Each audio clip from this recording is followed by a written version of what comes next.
Youth Summit sa gilusad mga katropa sa Dakbayan sa Sugbo. Para peaceful tayo.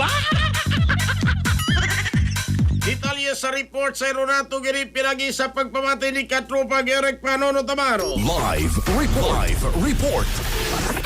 Katrapagya, Jerry, magkakigalang gisalmutan no, sa Cebu City Police Office CCPO ang giusad nga Youth Peace Summit nga gipagkisab sa Gilianda National High School.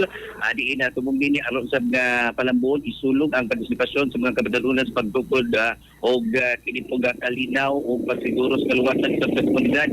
Gitampong sa mga kalihukad si Cebu City Police Office CCPO Acting City Director Police Colonel Ricky Sumaldi kinsa mapoy na mga kinot diin mo sa nakinot sa speaker si Police General Sara Abad diin ang PRO 7 officer in charge advisor din nagidasiga niya ang mga kabatalunan limang responsable o aktibo sa kaabag nga mga kaabag sa pagpalabo sa kapsa ug kalinaw sa nasod na o nakakatag-usap o ang mga partisipante mahitungod sa Mental Health Safe Spaces Act, Anti-Bullying o kibaw sa nasod ng seguridad gipalig-on na sa mga kalihukan ang person tali sa Philippine National Police o PNP o mga kabatalunan sa tagidasig mga estudyante nga motabang sa pagtukod ug mas luwas ug malinaw nga komunidad.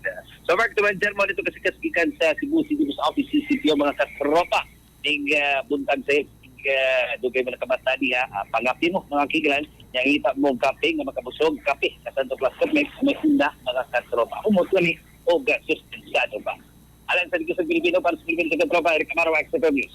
XFM report. Cellphone Plus Gold, mapalit sa mga butika sa inyong lugar.